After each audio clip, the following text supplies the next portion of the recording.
feeling depressed is real. Yeah. Depression as a disease, I do not subscribe to. The idea, I believe, that if you feel depressed, something is depressing you, and you should try your best to fix it. You should take control of your life and do your best to fix it.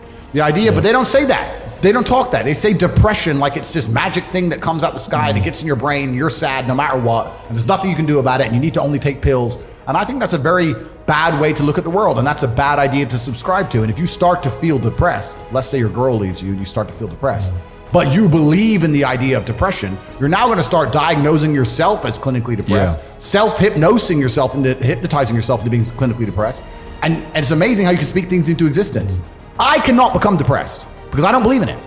Even if that was true, even if I had a chemical imbalance in my brain, I do not believe in depression. That's just who I am as a person. I don't believe in it. I do not believe in things that take power away from me. So, and people sit there and they try very hard to convince me it's real, which is actually quite interesting because it's always usually depressed people who sit there and try very hard to defend this idea. If you're so scared, if depression's so terrible, why are you sticking up for it? Why are you fighting so hard to convince me it's such a powerful force? Why shouldn't you be doing the opposite? Shouldn't you be listening to me? Whose team are you on? Like, do you want to be depressed? Like, it's insanity, these people who are so desperate to push this idea. Then you add in the pharmaceutical element and the fact that everyone's taking these fucking drugs, messing with their brain chemistry. It's garbage. I think that you feel depressed sometimes because you're human. Let's pretend I'm completely wrong, right? We can look at situational depression like you just described. We can talk about brain imbalance and chemical imbalance. We can talk about clinical depression that you get and it's chronic and there's nothing you can do about it, whatever. Let's pretend all these things are completely true.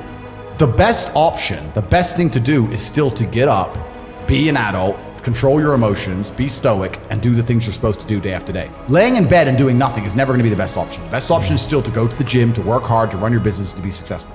So it doesn't matter. We're talking about the different positions on the chessboard. But if the rules of the game remain the same, regardless of the position you're still trying to win, you still have to do the same things. So does it even matter at this point? If you come along and say he's depressed because of X and he's depressed because of Y and he's depressed because of Z, and the answer to all of them is still the same thing, then I don't give a fuck why you're depressed. All I know, what I will state as a matter of fact, is this world is hyper-competitive, especially as a man. Most men are walking through life and they don't realize that it's constant competition. I was driving here, even as I was driving here, I was looking out the window and I was looking at all these people just walking around. One of them had a fucking croissant. Some of the dude just talking shit on the phone. Some other guy with headphones in, waiting to be fucking murdered, wouldn't even hear it coming. And all these NPCs, I'm just looking at them going, do they realize they're in endless, constant competition? Every single pound they want, someone else wants. Every single girl they want, someone else wants. There are people like me out here. I will destroy, you could get all 30 of them in a room and I will sit by myself and absolutely annihilate them in any single metric. And they're just sitting there just fucking floundering and wandering through life unaware of how competitive the world is. If the world is truly that competitive, you do not have time to be depressed because it's a non-competitive mind state. You could be depressed for X, Y, Z, whatever. I'm not depressed. And I want the money you want, and I want the girl you want, and I want the status you want, and the car you want, and the house you want. And I'm gonna get it, and you're fucking not.